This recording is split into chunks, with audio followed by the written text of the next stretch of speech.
তিন যুবক ভ্রমণের জন্য বের হয়েছে। কিছু দূর যাবার পর এক পাহাড়ের পাশ দিয়ে তারা পথ চলতেছে। হঠাৎ আকাশ মেঘাচ্ছন্ন, ঝড় উঠল, বৃষ্টি শুরু হয়ে গেল। বৃষ্টি থেকে, ঝড় থেকে বাঁচার জন্য তারা পাহাড়ের পাদদেশে একটা গর্তের মধ্যে আশ্রয় নিল। তারা চিন্তা করতেছে বৃষ্টি শেষ হবে, ঝড় শেষ হবে, আমরা বাড়িতে ফিরে যাব। কিন্তু আল্লাহ তাআলা ভিন্ন কিছু চাইলেন। উপর থেকে একটা বড় পাথর গড়িয়ে তাদের গর্তের মুখের উপরে পড়ল। এই বিশাল পাথরটা গর্তের মুখের উপরে পড়েছে।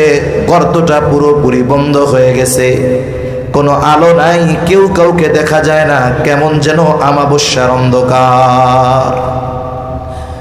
তিন যুবক তাদের সর্বশক্তি দিয়ে ধাক্কাধাক্কি করে পাথরটা এক চুল পরিমাণও নড়াতে পারে নাই। এবার তারা চূড়ান্ত রূপে হতাশ। আর বুঝি বাড়িতে ফিরে যাওয়া হবে না, মায়ের চেহারা আর দেখা হবে না। তিনজনে পরামর্শ করলো কি করা যায়। বলে, আমাদের শক্তি এই পাথর সরাতে ব্যর্থ হতে পারে, তবে এই পাথর সরানো অতি সহজ, যার জন্য তিনি কে? তিন যুবক পরামর্শ করলো, আমরা আল্লাহ তাআলার কাছে দোয়া করব, সাহায্য চাইব। তবে এই সাহায্য এমন কর্ম, এমন আমলের ওসিলা দিয়ে চাইব যেই আমলটা একমাত্র আল্লাহ তাআলার জন্যই আমরা করেছি, দুনিয়ার কারো জন্য করি নাই, দুনিয়ার কাউকে দেখানোর জন্য করি নাই, একমাত্র আল্লাহ তাআলার সন্তুষ্টির জন্য করেছি। এবার প্রথম যুবক আল্লাহ তাআলার কাছে দোয়া করে, বলে, আল্লাহ, আমি একজন রাখাল, ছাগলের রাখাল, আমি ছাগল চড়াই। প্রতিদিন ছাগল চড়ানোর পর যখন বাড়িতে ফিরে আসি, ছাগলের দুধ দহন করি। দহন করার পরে এই দুধ আমার ঘরে বৃদ্ধ পিতামাতাকে আমি সর্বপ্রথম পান করাই। এরপরে তারা পরিতৃপ্ত হবার পরে যা অবশিষ্ট থাকে আমার স্ত্রী সন্তানদের আমি পান করাই। আমি কখনোই আমার মা বাবার আগে আমার স্ত্রী সন্তানদের দুধ পান করানোটা পছন্দ করি না। ঘটনাক্রমে একদিন আমার বাড়িতে ফিরতে অনেক রাত হয়ে গেল। বাড়িতে ফিরে দেখলাম আমার স্ত্রী সন্তান ক্ষুধায় কাতর। আমি ছাগলের দুধ দহন করলাম। দহন করে দুধের পাত্র আমি আমার বৃদ্ধ মা বাবার কাছে নিয়ে গেলাম। রাত বেশি হয়ে যাওয়ায় আমার মা বাবাও গভীর ঘুমে আচ্ছন্ন। আমি তাদেরকে ডাকাও পছন্দ করলাম না, আবার আমি তাদের আগে সন্তান স্ত্রীকে দুধ পান করানো পছন্দ করলাম না। আমি দুধের পাত্র হাতে অপেক্ষায় থাকলাম কখন আমার মা বাবা ঘুম থেকে জাগ্রত হবে। মা বাবা ঘুম থেকে জাগ্রত হলো, তাদেরকে দুধ পান করালাম। এরপরে আমি আমার স্ত্রী সন্তানকে দুধ পান করালাম। ও মালিক, আমার এই কাজটা যদি শুধুমাত্র আপনার জন্য হয়ে থাকে, মুসিবতে পড়েছি, বিপদে পড়েছি, আল্লাহ এই বিপদ থেকে আপনি আমাদের উদ্ধার করেন। এই ভালো কাজের ওসিলা দিয়া দোয়া করেছে নবীজি সাল্লাল্লাহু আলাইহি ওয়াসাল্লাম। বলেন, মুহূর্তের মধ্যে তার দোয়া কবুল হয়ে গেছে। পাথরটা সামান্য একটু সরে গেছে, আলো আসে, দেখা যায়, তবে এখনো বের হবার পরিমাণ ফাঁকা হয় নাই, রাস্তা হয় নাই। এইবার দ্বিতীয় যুবক আল্লাহ তাআলার কাছে দোয়া করে, বলে, আল্লাহ, আমার একজন চাচাতো বোন অভাবী ছিল, দরিদ্র ছিল, আমি তাকে কিছু অর্থ দিয়ে সহযোগিতা করেছিলাম।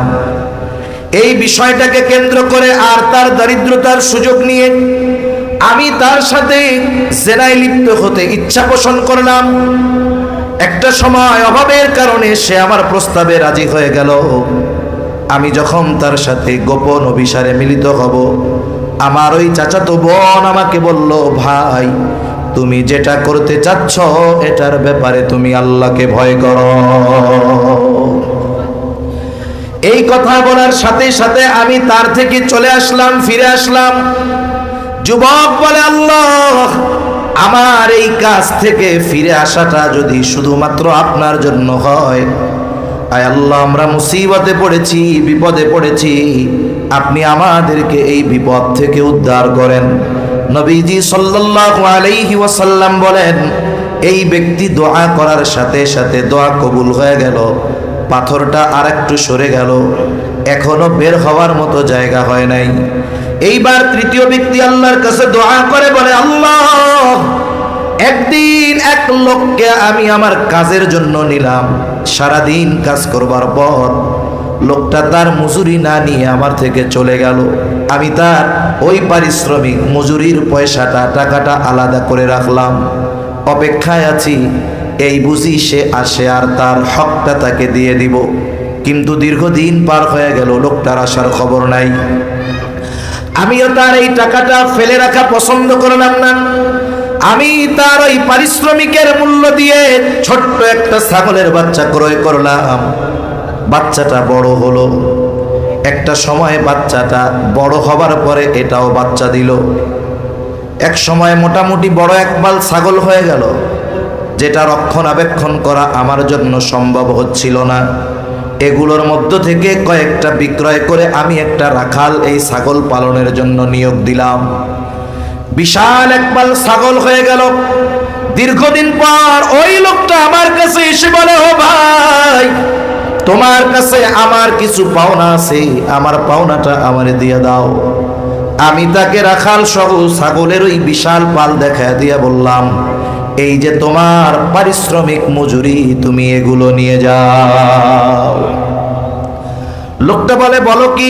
তখন আমি তারে খুইলা বললাম, তোমার পয়সা দিয়ে একটা ছাগলের বাচ্চা কিনেছিলাম, আল্লাহ বরকত দিয়েছে, এত বরকত যে এগুলো লালন পালন করার জন্য আমার একটা রাখালের ব্যবস্থাও করা লাগছে।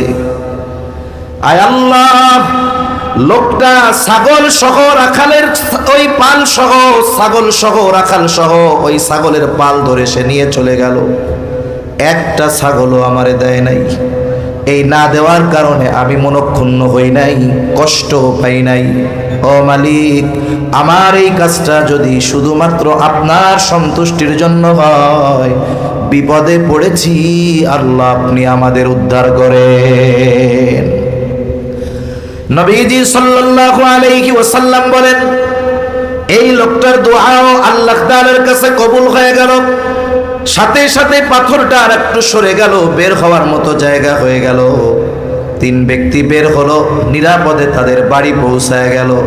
তার মানে কোন নেক আমল আমি আপনি আল্লাহর জন্য করেছি, আমারটা আপনি জানেন না, আপনারটা আমি জানি না। এই জন্য যখন দোয়া করব আল্লাহ তাআলার কাছে, যেই আমলটা একমাত্র আল্লাহর জন্য করেছি, এই ধরনের আমলের ওসিলা দিয়ে আল্লাহর কাছে দোয়া করব। আরো কয়েকটা শর্ত আছে, শর্তগুলো আর লম্বা করব না। এখন এইভাবে এই শর্তগুলো ঠিক রেখে যখন কোন আল্লাহর বান্দা আল্লাহর কাছে দোয়া করে, বলে আল্লাহ তাআলা ওই ব্যক্তির সব দোয়াগুলো কবুল করে নেয়। আর যখন কোন ব্যক্তির কোন দোয়া কবুল হয়, বলে ওই দোয়ার অবস্থা কমপক্ষে 4 ধরনের হয়। কয় ধরনের? দোয়া কবুল হয়, তবে দোয়া কবুলের ধরনটা 4 ভাবে হতে পারে। 1 নাম্বার, যেই বিষয়টা বা যেই বস্তুটা আল্লাহ তাআলার কাছে চেয়েছে, চাওয়ার সাথে সাথে আল্লাহ তাআলা তাকে দিয়ে দেয়। চেয়েছে সাথে সাথে দিয়ে দেয়। বলে আমার আপনার জীবনে এমন অনেক ঘটনা আছে, এমন অনেক ওয়াকিয়া খুঁজে পাওয়া যাবে যে ওই মুহূর্তে যেই জিনিসটা প্রয়োজন অথচ পাওয়াটা অসম্ভব ছিল, কিন্তু আল্লাহ তাআলার কাছে বলছি মনে মনে, আর সাথে সাথে আল্লাহ তাআলা ওই বিষয়গুলোর ব্যবস্থা করে দিয়েছে। দোয়া শুধু হাত উঁচা কইরা করতে হয় তা না, দোয়ার জন্য শুধু মুখ দিয়ে উচ্চারণ করতে হয় তা না। আল্লাহর কাছে চাওয়ার মাধ্যম অনেক আছে। বান্দার সাথে আল্লাহর সাথে বান্দার হৃদয়ের ভাষায়ও কথোপকথন হয়, ঠিক কিনা বলেন? অনেক সময় এমন হয়, দেখা যায় আমি আপনি এক জায়গায় যাব, খুব জরুরি দরকার। মনে করেন একজন লোক একেবারে প্রত্যন্ত অঞ্চল, যেই জায়গাগুলোতে সন্ধ্যার পরে গাড়ি চলে না, লোকজন পাওয়া যায় না। বলতে পারেন হুজুর এখন এরকম এলাকা আছে নাকি? বলে হ্যাঁ আছে। বাংলাদেশে এমনও জায়গায় সফর হয়েছে যেই সব এলাকায় সন্ধ্যার আগে সব বাজারগুলো বন্ধ হয়ে যায়। সন্ধ্যার পরে কোনো দোকান খোলা থাকে না, আগেই বন্ধ করে মানুষজন বাড়িতে চলে যায়। মানুষজন যদি বাজারে রাস্তাঘাটে না থাকে তাইলে ওই সব রাস্তায় কি গাড়ি পাওয়া যাবে? পাওয়া যাবে না। গভীর রাত, মনে করেন ওই ব্যক্তির সন্তান, স্ত্রী অথবা মা বাবা প্রচন্ড রকমের অসুস্থ হয়ে গেছে, রাত 3টা বাজে, যেইখানে সন্ধ্যার পরে গাড়ি পাওয়া যায় না, রাত 3টায় গাড়ি পাওয়া সম্ভব। এখন যদি ওই অসুস্থ ব্যক্তিকে হাসপাতালে না আনা যায় তাহলে বড় ধরনের ক্ষতি হয়ে যেতে পারে। লোকটা বাড়ির থেকে বের হলো, সে নিজেও জানে রাস্তায় গেলে গাড়ি পাওয়া যাবে না, কিন্তু হাত উঁচু করে নয়, মুখ দিয়ে নয়, ও মনের ভাষায় আল্লাহ তাআলার কাছে বলে, আল্লাহ মুসিবতে পড়েছি, আপনি মুসিবত থেকে উদ্ধার করেন। এই কথা দিলে দিলে বলতে বলতে রাস্তায় যখন গেল, দেখা গেল তার জন্য একটা অটো দাঁড়ায় আছে। জিজ্ঞাসা করে, যাবা কই? বলে আমি তো যাব থানা শহরে। কেন? বলে আমার আত্মীয় আসবে, ওইখানে গাড়ি থেকে নামবে, আমার রাত 3টার সময় ওইখানে থাকতে বলছে। তাহলে দেখুন, ওর যাওয়া দরকার যেই জায়গায়, আল্লাহ তাআলা এরও প্রয়োজনটা দিয়েছে ওই জায়গায়। কেমন যেন ওই গাড়িওয়ালা এই ব্যক্তির জন্য অপেক্ষা করতেছে। এই যে দোয়া করার সাথে সাথে দোয়া কবুল হলো, এই ধরনের সাথে সাথে দোয়া কবুল হওয়ার ঘটনা আমার আপনার জীবনে কম বেশি প্রতিনিয়ত ঘটে, কিন্তু আমরা খেয়াল করি না। এই বিষয়গুলো যদি আমরা খেয়াল করতাম তাইলে বুঝতে পারতাম যে চাইছি যেটা, দরকার যেটা, এটা আল্লাহ সাথে সাথে দিয়ে দিয়েছে। তাহলে দোয়া কবুলের শর্ত ঠিক রেখে দোয়া করলে ওই দোয়া কবুল হয়। তবে দোয়ার প্রথম অবস্থা হয় যে আল্লাহ তাআলা হয়তো যেটা চেয়েছে সাথে সাথে দিয়া দেয়। 2 নম্বর বিষয়, আল্লাহ তাআলার কাছে দোয়া করবার পর, কিছু চাবার পর বান্দা যেটা চেয়েছে আল্লাহ সেটা দেয় না, বরং আল্লাহ তাআলা ওই চাওয়া জিনিসের বিকল্প ভালো আরেকটা জিনিস তাকে দিয়ে দেয়। অল্টারনেটিভ, বিকল্প কোনো কিছু আল্লাহ তাআলা দেন। কারণ কোন জিনিসের মধ্যে কল্যাণ আছে, কোনটার মধ্যে অকল্যাণ আছে, আমার আপনার চোখে ভালো লাগলেও সেটার মধ্যে অকল্যাণ যদি থাকে, জানেন কে? আল্লাহ। হয়তো আমি এমনি চাইছি ভালো কোনো জিনিস, কিন্তু আল্লাহ দেন নাই, আল্লাহ দিয়েছেন অন্য কিছু। অনেক সময় দোয়ার মাধ্যমে কি হয়, মানুষ আল্লাহর কাছে দোয়া করে, দুনিয়ার চায়, অনেক জিনিস চায়, সব শর্ত ঠিক আছে, এরপরেও সে মনে করে দোয়া কবুল হয় নাই, অথচ ওই দোয়ার বদৌলতে আল্লাহ তাআলা তাকে অনেক বড় বিপদ আপদ মুসিবত থেকে হেফাজত করে। দোয়ার 3 নম্বর অবস্থা, আল্লাহ রাব্বুল আলামিন দোয়ার বস্তু নগদেও দেন না, বিকল্প কোনো কিছু দেন না, বলে দেন তবে সেটা বিলম্বে দেন। একজন আল্লাহর বান্দা 2010 সাল থেকে দোয়া করে, বলে আল্লাহ আমারে একটু আপনার ঘর নবীর রওজা জিয়ারতের তৌফিক দেন, সুযোগ দেন। দোয়া করতেছে, সে 2024 সালে আল্লাহর ঘর আর নবীর রওজা জিয়ারতের সুযোগ পেয়েছে। তাহলে দোয়া করছে 10 সালে, দিছে আল্লাহ 14 সালে। তাহলে দোয়ার 3য় অবস্থা হলো বান্দাকে আল্লাহ তাআলা তার চাওয়া বস্তু দেন, তবে সাথে সাথেও নয়, বিকল্প কোনো কিছু নয়, বরং বিলম্বে আল্লাহ তাআলা দেয়। 4 নম্বর অবস্থা, বলে দুনিয়ায় দেন না, বিলম্বেও দেন না, বিকল্পও দেন না, নগদেও দেন না, বরং বান্দার ওই চাওয়ার প্রতিদানটা আল্লাহ আখিরাতের জন্য রেখে দেয়।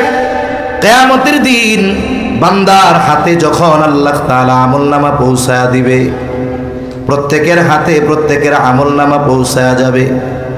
আমলনামা যেই ভাষায় হোক না কেন, মানুষ যত গণ্ড মূর্খ হোক না কেন, সকলকে আমলনামা পড়বার যোগ্যতা যিনি দিবেন তিনি কে? সবাই আমরা আমাদের আমলনামা পড়তে পারবো। এইবার বান্দা আমল